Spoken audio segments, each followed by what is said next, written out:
Polycystic ovary সিনড্রোমস আধুনিক প্রজন্মের একটি নীরব মহামারী। বর্তমান সময়ে মেয়েদের স্বাস্থ্য আলোচনার একটি অন্যতম বিষয়।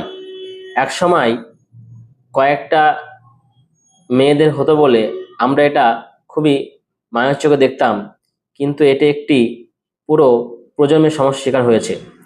এবার বলি পিসিওএস কি। পিসিওএস হলো নারীদের একটি হরমোনজনিত সমস্যা, যেখানে শরীরের স্বাভাবিক হরমোনের ব্যালেন্স নষ্ট হয়ে যায়।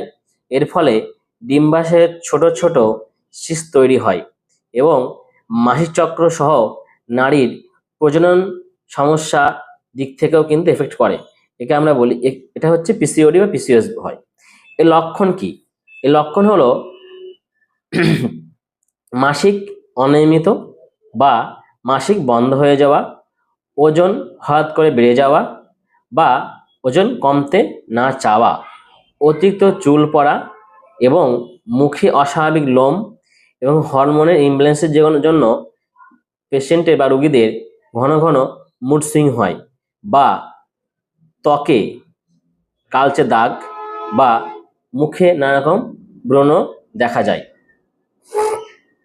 এবার হচ্ছে বলি যে পিসিওএসের কারণ কি। সাধারণত আমরা সকলে খুব বড্ড অলস হয়ে গেছি আধুনিকতার যুগে। আমরা ঠিকঠাক করে ফিজিক্যাল এক্সারসাইজ করি না।